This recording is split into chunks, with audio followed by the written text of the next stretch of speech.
우리 7절, 8절, 9절, 3절을 우리 같이 읽겠습니다. 6장, 히브리서 6장, 히브리서 6장, 7절, 8절, 9절. 당연히 히브리서 6장인 줄 알고. 아멘. 우리 같이 읽겠습니다. 시작. 자기 위에 자주 내리는 비를 흡수하여 땅을 가는 자들에게 합당한 채소를 내는 땅은 하나님께 복을 받으려니와 가시와 찔레를 내는 것은 버려지고 저주함에 가까워서 마지막에는 그것이 불살라지리라. 그러나 사랑하는 자들아, 비록 우리가 이같이 말하지만 너희에게는 더 좋은 것들과 구원에 동반되는 것들이 있음을 확신하노라. 아멘. 앉으시기 바랍니다. 우리 히브리서 6장 참 해석하기 힘든 그런 내용이 있지만 그냥 복잡하게 생각하지 아니하고 하나님 말씀대로 보면 간단합니다. 우리 9절에서 제가 이제 7절, 8절, 9절을 이렇게 대조하면서 설명할 테니까 여러분 잘 이해를 하시기 바랍니다. 9절에 가니까 그러나 사랑하는 자들아. 그러니까 항상 그러나라는 말이 붙으면 그 앞에 이렇게 했음에도 불구하고 그런 뜻이에요. 그러니까 앞에는 부정적임에도 불구하고 이제 긍정적인 거. 예를 들어서 긍정적인 것을 얘기했으면 그리고 나서 그러나 그러면 긍정적인 것이 있었음에도 불구하고 부정적인 면도 있다. 그런 의미 옳시다. 자, 그걸 생각하면서 9절을 봐요. 그러나 사랑하는 자들아, 비록 우리가 이같이 말하지만, 그러니까 앞에 7절, 8절에서 중요한 내용이 뭐냐 그러면, 자, 그것을 같이 연결을 하면 여러분들 더 이해가 쉬울 것이 옳시다. 이제 구원받고 이렇게 영적으로 성숙한 사람은 열매를 맺습니다. 열매. 그 열매는 결국 주님을 섬김으로 나타납니다. 그러니까 열매라는 것이 무슨 다른 열매가 아니고 특별히 이 히브리서 6장과 앞으로 계속해서 있을 내용들을 보면 주님을 섬김에다가 포커스를 맞추고 있습니다. 그러니까 구원받은 하나님의 자녀요, 영적으로 성숙한 사람은 주님을 섬기게 되어 있습니다. 그리고 주님을 섬겨야 또 영적으로 성장합니다. 아무리 머리로 이해를 하고 깨달았다 할지라도 열심히 주님을 섬기지 아니하면 영적으로 성장이 안 됩니다. 자, 그런데 보세요. 7절에 보면 자기 위에 자주 내리는 비를 흡수하여 땅을 가는 자들에게 합당한 채소를 내는 땅은 하나님께 복을 받으려니와 이 사람은 구원받고 영적으로 성숙한 사람이옵시다. 그 다음에 8절에 가시와 찔레를 내는 것은 버려주고 저주함에 가까워서 마지막에는 그것이 불살라지리라. 그런데 이 부분에 대해서 어떤 성경학자는 이 사람이 구원을 받은 사람이지만 아무런 열매가 없기 때문에 쓸모없는 그리스도인이 되고 결국은 이 땅에서 하나님의 징계를 받게 된다. 그런 해석이 있고 또 하나 해석은 이 사람은 구원받은 사람으로 볼 수가 없다. 그러면 이제 이 사람이 구원받은 하나님의 자녀임에도 불구하고 아무런 열매가 없다 이겁니다. 그러면 여기에 8절은 저주함에 가까워서 마지막에는 그것이 불살라지리라 그랬거든요. 복과 저주는 정반대 옳시다.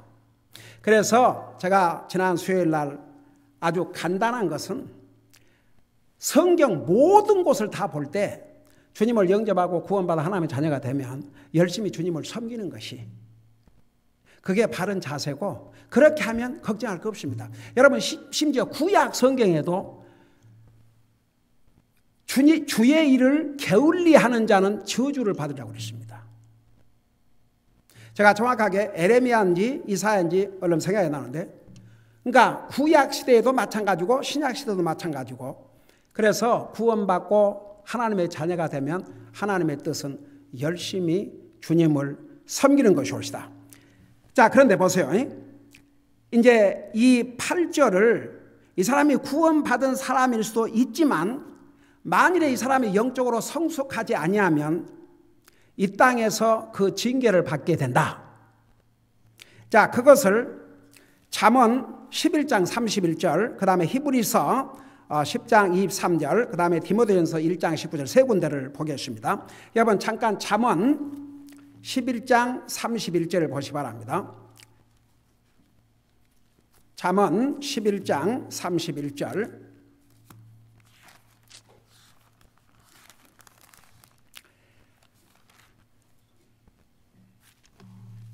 잠언 11장 31절에 보면,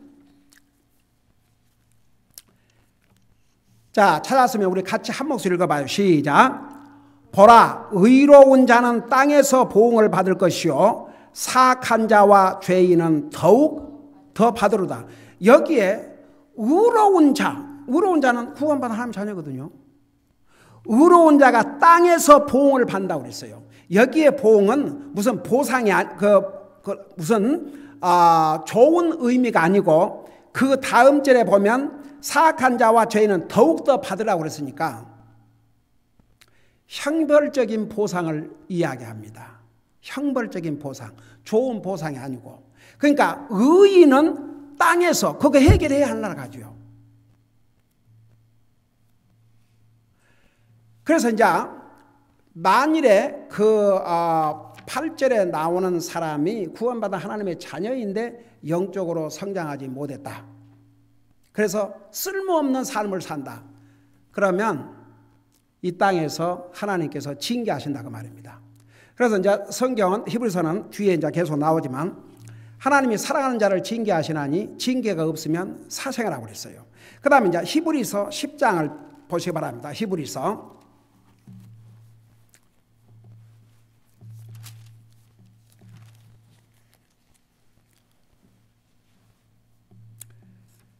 여러분 히브리서 10장 25절에서부터 보십시다.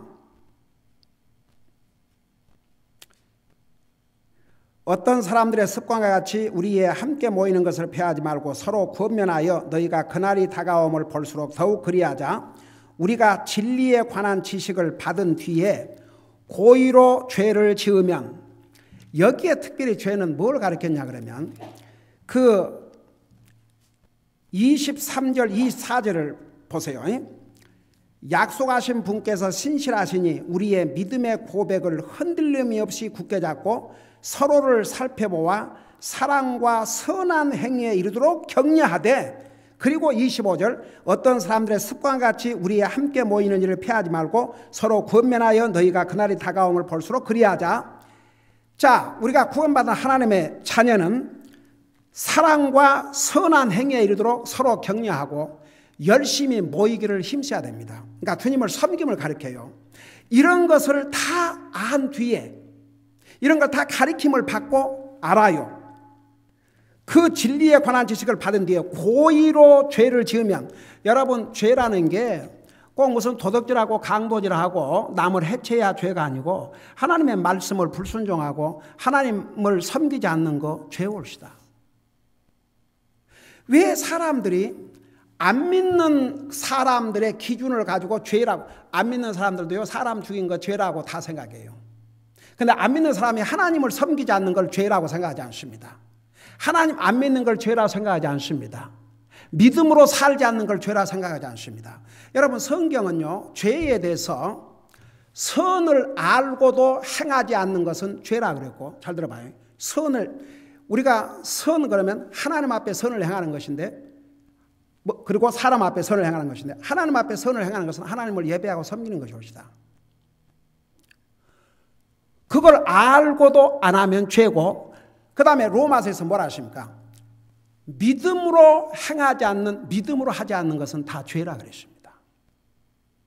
그러니까 그 죄라는 기준을 안 믿는 사람들의 기준, 도적질하고 강도질하고 뭐 나쁜 요가, 이것만 죄가 아니고 하나님 믿는 사람 믿음으로 살지 않으면 그거 죄입니다.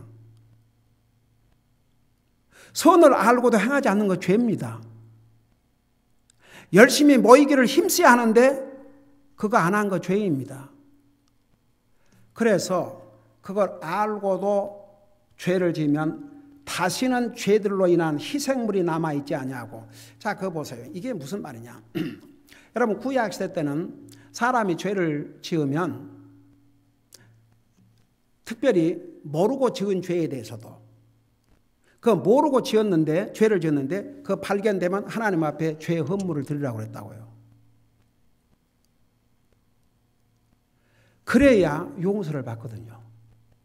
근데 이 경우는 다 알아요. 몰라서 죄를 진 게 아니에요. 다 알고도 주님을 섬기지 않는다 이겁니다. 다 알고도.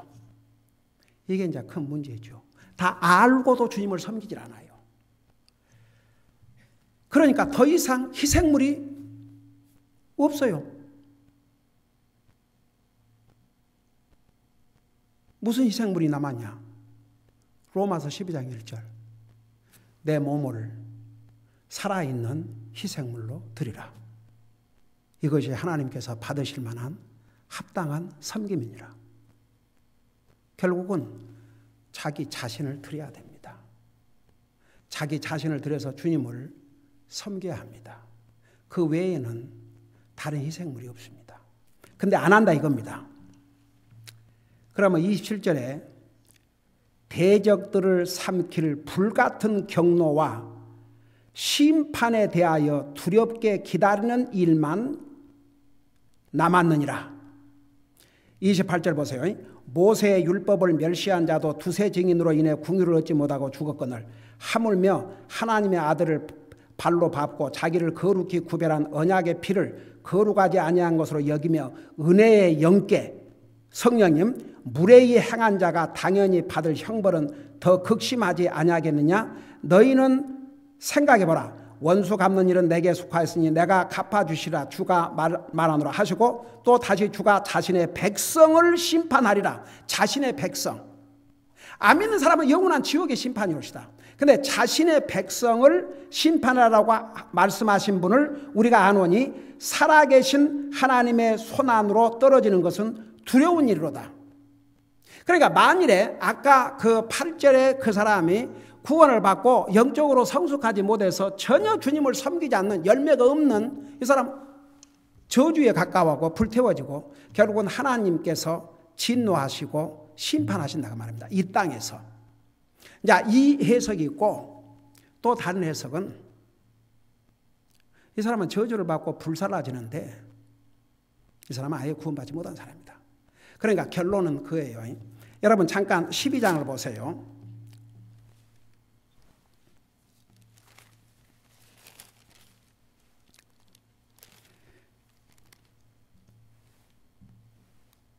12장에 보면 12장 7절을 보세요. 너희가 징계를 견뎌내면 하나님께서 아들을 대우하듯 너희를 대우하시나니 아버지가 징계하지 않는 자가 무슨 아들이냐. 모든 사람이 징계를 받음으로 너희가 징계가 없으면 너희가 사생하여 아들이 아니니라. 또한 우리에게 있던 우리 육체의 아버지들이 우리를 바로잡아도 우리가 그들을 공경하였거늘 하물며 영들의 아버지께 우리가 더욱 복종하고 이로써 살아야 하지 아니겠느냐. 그러니까 보세요. 만일에 하나님의 자녀가 끝까지 하나님을 섬기지 않고 그야말로 저주에 가까운 삶을 살고 있다. 무슨 복이 되겠습니까? 하나님 반드시 심판하셔요. 그런데 하나님을 섬기지도 않고 뭐 안 믿는 사람 같이 사는데 말은 예수 믿는다 그런다 이거예요. 그런데 아무 일이 없습니다.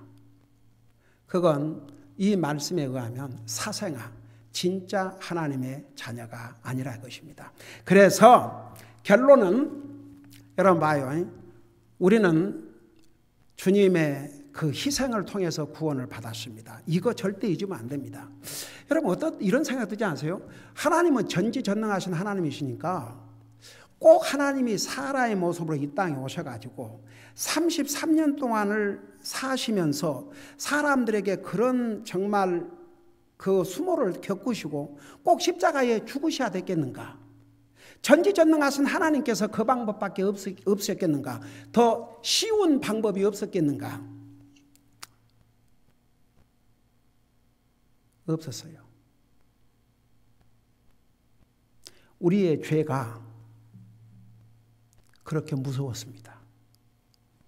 우리의 생명을 앗아가고, 왜 우리 사람이 죽어요? 죄 때문에 죽습니다. 우리의 생명을 앗아가고 영원한 지옥에 데려갈 만큼 그렇게 파워풀한 게 죄입니다. 그러니까 그 죄값을 간단히 치를 수가 없습니다. 그러니까 하나님, 세상에 생각해봐요. 전지전능하신 하나님, 능치 못할 것이 없으신 하나님, 그 하나님에게 쉬운 방법이 있으셨다면 그 쉬운 방법을 택하셨겠죠. 근데 쉬운 방법이 없습니다. 죄에 대해서는 쉬운 방법이 없었습니다. 우리 인생을 죄로부터 구원내셔야 되는 길은 오직 한 길밖에 없었습니다.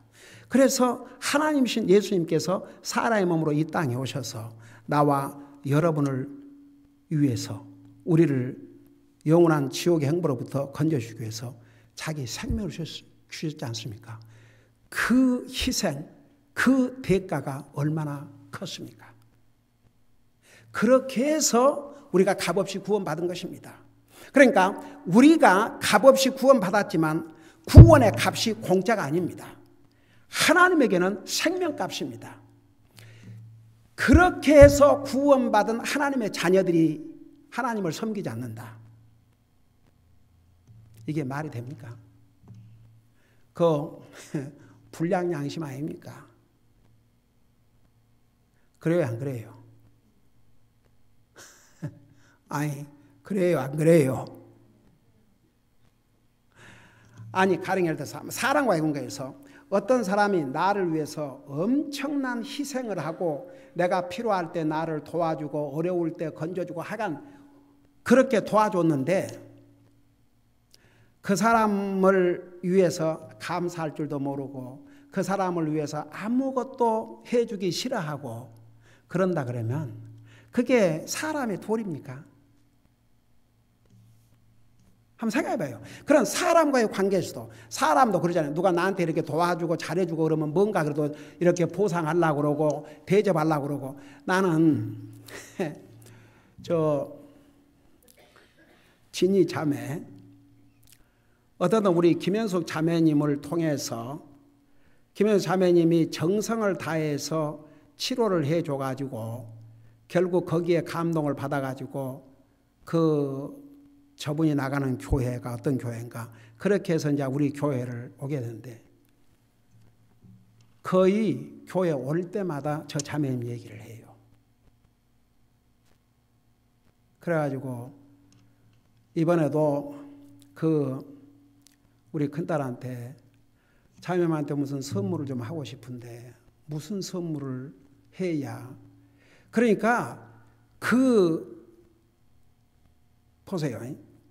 그래가지고 이제 우리 교회를 와가지고 저희가 구약 성경 특별히 성막이 뭐인지 관심도 갖지를 못했고 그런 것은 성경을 읽다가도 그냥 지나갔대요. 근데 하나님의 성막이 그런 엄청난 의미를 가지고 있다는 거 거기서 감동을 받기 시작해가지고 자기 스스로 우리 교회 멤버로 조인하겠다고 했지 않습니까? 그러니까 너무너무 감사해가지고 사람과의 관계도 자기를 그렇게 해서 격려하고 자기가 몸이 아팠을 때 그렇게 정성을 다해 치료해주고 결국은 저 자매님으로 말미암아 우리 교회를 와게 돼서 영적으로 이렇게 회복이 되고 그게 너무너무 감사해가지고 뭔가를 이렇게 해드리고 싶어. 여러분 그게 사람과의 관계에서도 바른 자세입니다. 하물며 하나님 앞에 어떤 자세를 가져야 되겠습니까? 제가 이거 수없이 읽어드렸지만 여러분 다시 한번 여러분 눈으로 똑같은 히브리서 9장을 보세요. 9장 이거 아예 외우세요. 히브리서 9장 14절 보세요.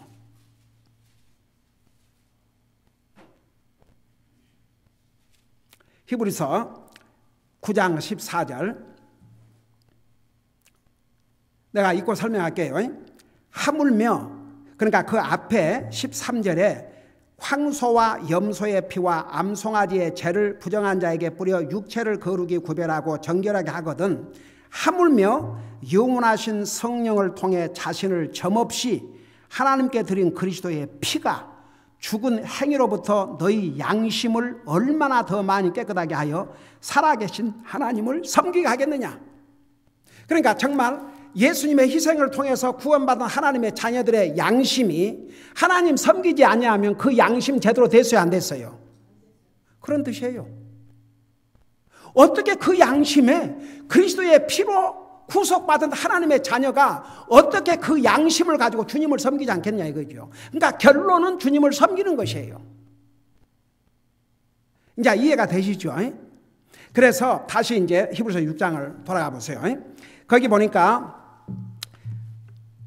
6장 8절에 가시와 찔레를 내는 것은 버려주고 저주함에 가까워서 마지막에는 그것이 불살라지리라. 그러니까 이제 이 사람이 구원받은 하나님의 자녀임에도 불구하고 아무런 이런 쓸모없이 주님을 섬기며 살면 결국 하나님의 징계를 받게 된다. 잠깐 요거 하나 하고 싶다. 디모데전서 1장을 잠깐 펴봐요. 그래서 이 경우를 예를 들었어요. 디모데전서 1장 19절을 보시 바랍니다.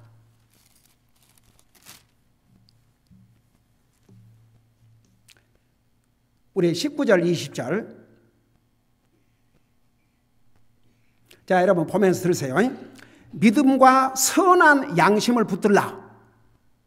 자 구원받아 하나님 자녀에게 하신 얘기예요. 믿음과 선한 양심을 붙들라. 여기에 선한 양심은 아까 히브리서 9장에 의하면 주님을 섬기는 양심이 올시다. 양심을 붙들라. 어떤 자들이 그것을 버리고 믿음에 관하여는 파선하였느니라. 20절 그 중에 후메네오와 알렉산더가 있으니 내가 그들을 사탄에게 넘겨준 것은 그들이 배워서 신성 모독하지 못하게 하려 함이라. 그러니까 어떤 사람이 주님을 영접하고 구원받았다고 말은 하면서 믿음과 선한 양심을 붙들지 아니하고 완전히 믿음 생활을 저버리고 주님 섬기는도 저버리고 그래서 그 중에 후메네오와 알렉산더가 있으니 내가 그들을 사탄에게 넘겨줬다. 그게 무슨 뜻이에요?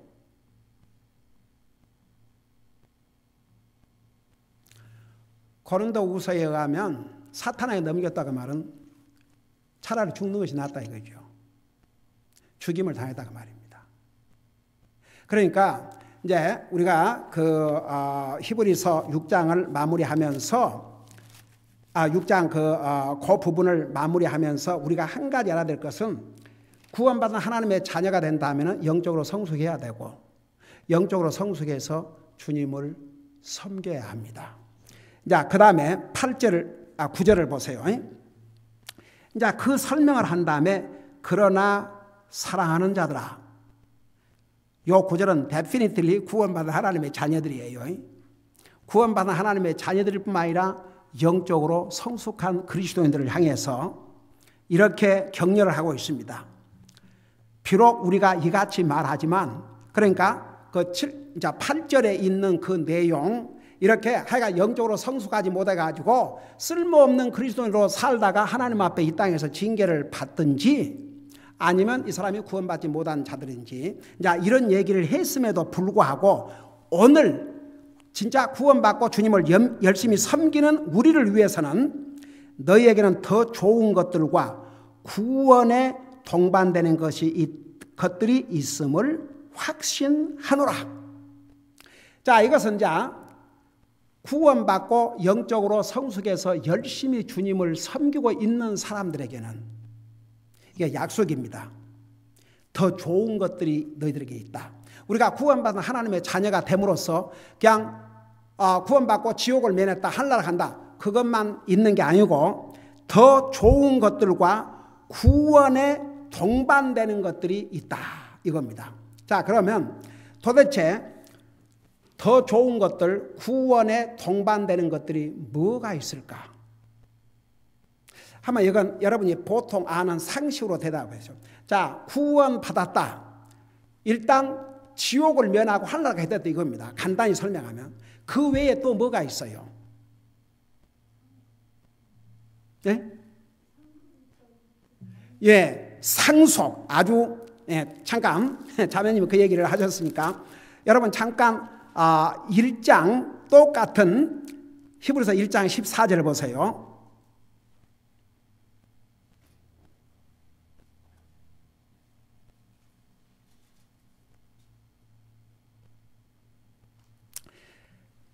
자, 1장 14절에 보니까 모든 천사들은 구원의 상속자가 될 자들을 위해, 그리스도인을 가리켰어요. 섬기도록 보내어진 섬기는 영들이 아니냐. 지금은 천사보다 우리가 사람이 조금 모하지만 나중에는 사람이 천사를 심판하고 천사가 구원의 상속자들을 섬기는 역할을 한다고 말입니다. 하늘나라 가면 천사들이 하나님의 자녀들을 섬기게 됩니다. 자, 그 다음에 6장 7절을 보세요. 6장 7절. 그건 내가 설명했지, 이미. 설명했고, 복을 받는다고 그랬고, 그러니까 그 복이라는 게 여러 가지 복이에요. 우리 6장 7절에서 자기 위에 자주 내리는 비를 흡수해 땅을 가는 자들에게 합당한 채소를 내는 땅은 하나님께 복을 받으려니와 그랬잖아요. 여러분, 이왕이면 우리가 구원받고 하나님의 자녀가 돼서 이 땅에서 행복한 삶을 살다 가면 얼마나 좋습니까? 근데 꼭 행복이라 그러면 여러분 보세요. 그 돈을 많이 벌고 매사가 잘 되고 막 그래야 복이다. 여러분, 성경의 복의 기준을 우리는 분명히 알아야 됩니다. 성경에서 말하는 모든 것은 하나님과 바른 관계를 맺고 사는 게 이게 행복입니다. 가령 예를 들어서 보세요. 부부가 결혼을 했어요. 돈도 잘 벌어요. 그리고 좋은 집에 살아요. 좋은 차 타고 다녀요. 자기 먹고 싶으면 다 먹어요. 근데 절대 기쁨이 없고 마음이 안 맞아. 그리고 싸워야 되고. 그거 복이에요, 아니에요? 그 부모 자식 간에도. 여러분 보세요.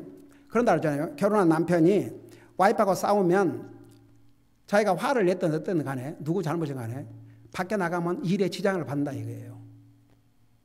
부인은 안 그러겠어요? 만약 부인이 일을 한다 그러면. 서로가 이게 여러분 돈만 가지고 여러분 이 사람은요 가지면 더 가지려고 그러고 더 좋은 거 가지려고 그러고 욕심은 끝이 없어요. 그 다음에 매사가 만사가 형통하고 잘 되면 그게 복이냐. 잘 들어봐요. 제가 지난번에 시편 공부할 때도 그 얘기를 한 것 같은데 매사가 잘 되면서 더 주님을 더 열심히 섬기고 더 주님 앞에 겸손하고 더 주님 앞에 감사하고 그러면 복이지만 잘 되고 형통하니까 도리어 하나님 덜 의지하고 주님 덜 사랑하고 그의 믿음은 더 연약해지고 그러면요 진짜 구원받은 하나님의 자녀라면 그 마음속에 참 기쁨 그게 이제 사라지게 됩니다. 여러분 우리 구원받은 하나님의 자녀는 눈에 보이는 것 손에 잡는 것만 가지고 절대 행복해질 수 없습니다. 만일 그것이 사실이라면 왜 저렇게 선교지에 어려운 데서 그런 데서 왜 그렇게 해피합니까? 여러분 행복은 하나님과의 관계를 잘하고 살아야 영적으로 행복합니다. 아무리 돈이 많다 해도 부부가 맨날 싸우고 부모 자식이 맨날 싸우고 이렇게 화목하지 못하고 관계가 좋지 못하면요 해피할 수가 없어요. 사람은 혼자만 살 수 없는 게 아닙니까? 그러니까 이게 우리 믿는 사람은 적어도 복의 그 기준을 분명히 알아야 됩니다. 그러니까 지난번도 얘기했지만 우리 믿는 사람이 어려울 때는 더 주님 의지하고 만사가 잘 될 때는 더욱 겸손히 더 주님 의지하고 더 주님 감사하고 여러분 사탄은요 항상 노리는 게 있어요. 어려움을 당할 때 불평하게 만들고 잘 때면 교만하게 만들고 두 가지가 다 결국은 결론이 복이 안 돼요. 절대 회피할 수가 없습니다. 그러니까 결론은 예수님 믿고 구원받은 하나님의 자녀가 된다면 해피 크리스천이 돼야 됩니다. 누가 해피 크리스천인 줄 아세요? 하나님과 바른 관계를 하고 사는 사람. 그러면 하나님과 바른 관계를 하고 사는 사람이 하나님 잘 섬기지 아니할 수가 없습니다. 그래서 이제 이 땅에 살면서도 그게 복입니다. 우리 11장 15절 16절을 봐봐요. 11장 15절 16절.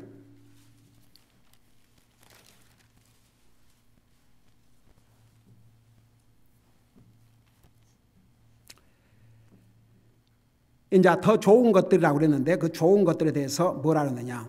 15절 보세요. 참으로 그들이 자기가 떠나올 본향을 깊이 생각하였더라면 돌아갈 기회가 그들에게 있었으려니와 그들이 이제는 더 좋은 본향을 사모하니 곧 하늘의 본향이라. 그러므로 하나님께서도 그들의 하나님이라 불리는 것을 부끄러워하지 아니하시나니 그분께서 그들을 위하여 한 도시를 예비하셨느니라. 이것은 우리가 이제 앞으로 살 우리 요한계시록 20장 22장에서 자세히 배웠지요. 영광의 황금 보석으로 꾸민 집을 가리켰습니다. 자, 하나 더 하고 마치십시다. 로마서 8장을 펴봐요. 아까 우리 김현수 자매님이 우리가 상속자라고 그랬는데 로마서 8장 17절에 보면 이런 말씀이 나와요.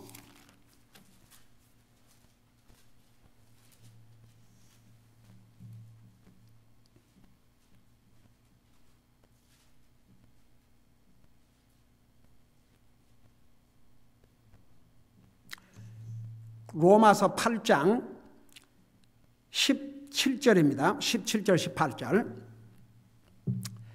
자, 여러분 보시면서 들으세요. 자녀이면 상속자 곧 하나님의 상속자요 그리스도와 공동 상속자니 우리가 그분과 함께 고난을 당하면 이것은 우리가 함께 영광도 받으려 함이니라. 자, 이거 잘 들어보세요. 우리가 진짜 구원받은 하나님의 자녀는 그리스도와 공동 상속자입니다. 예수님께서 누리는 모든 영광을 같이 우리하고 쉐어하신다고 말합니다. 우리가 우리도 같이 나누어요. 근데 이런 조건이 있어요. 우리가 그분과 함께 고난 당하면 이것은 우리가 함께 영광도 받으려 함이니라. 그러니까 보세요. 이제 다른 성경에 보면 곧 그 다음 수요일 날 그 부분이 나와요. 우리 하나님은 공의로우신 하나님이세요. 정말 그리스도를 섬기기 위해서 목숨을 걸고 고난을 당하면서 주님을 섬기는 사람들과 한번 생각해 봐요. 일주일에 교회 한번 가는 것도 버든이 되고 귀찮은 사람과 이게 똑같다. 그러면 도대체 하나님의 공의가 어디가 있습니까? 하나님은 공의로우신 분입니다. 그러니까 여기에 특별히 우리가 그분과 함께 고난 당하면 이 부분은 보세요. 우리가 예수님과 똑같은 고난을 받을 수는 없지요. 여기에 고난은 우리가 주님을 섬기는데 오는 어려움, 때로는 핍박, 경우는 희생이 요구할 때도 있고 그런 것을 감수하고 내게 여러분 보세요. 주님은 우리를 위해서 피를 흘렸습니다. 우리가 주님을 위해서 땀 흘리는 것은 영광입니다. 그런데 어떤 사람들은 말은 구원받아라면서 손발 깜짝 안 하려고 그래요. 그냥 이지 그저 쉬운 방법으로 믿으려고 그래요. 쉬운 방법. 그리스도를 위해서 고난 이건 상상할 수 없는 얘기예요. 그래서 여기에 우리가 그분과 함께 고난 당하면 우리가 주님을 섬기는데 때로는 희생도 필요하고 때로는 사실 우리가 희생이라 한들 무슨 희생이었으면 솔직히 말해서 그러지만 여러분 실제로 주님을 섬기기 위해서 목숨을 잃은 그런 순교자들도 얼마나 많이 있습니까? 당하면 우리가 함께 영광도 받으려 함이니라. 내가 생각하건대 현재의 고난들은 앞으로 우리 안에 나타날 영광과 좋게 비교될 수 없도다. 자, 그래서 결론은 이겁니다. 여전히 우리는 구원받은 하나님의 자녀입니다. 영적으로 계속 성숙해야 됩니다. 그리고 열심히 주님 섬기다 가는 것이 하나님의 자녀로서 바른 자세요, 바른 도리요. 그럴 때 이 땅에서의 삶도 행복한 그리스도인 그리고 주님 앞에 우리가 설 때 그래도 주님 제가 주님을 알고 구원받은 이후 저는 부족하지만 최선을 다해서 주님을 섬기다 왔습니다. 그런 모습으로 살지 않겠습니까? 기도하십니다. 사랑의 아버지 하나님, 전지전능하신 하나님도 우리 인생을 구원하는 데는 다른 쉬운 길이 없었습니다. 영광의 하나님이 사람의 몸으로 이 땅에 오셔서 자신의 생명을 주셔서 우리를 구원해 주셨습니다. 그 피로 우리의 죄를 씻어주시고 우리의 양심을 깨끗게 해주셨습니다.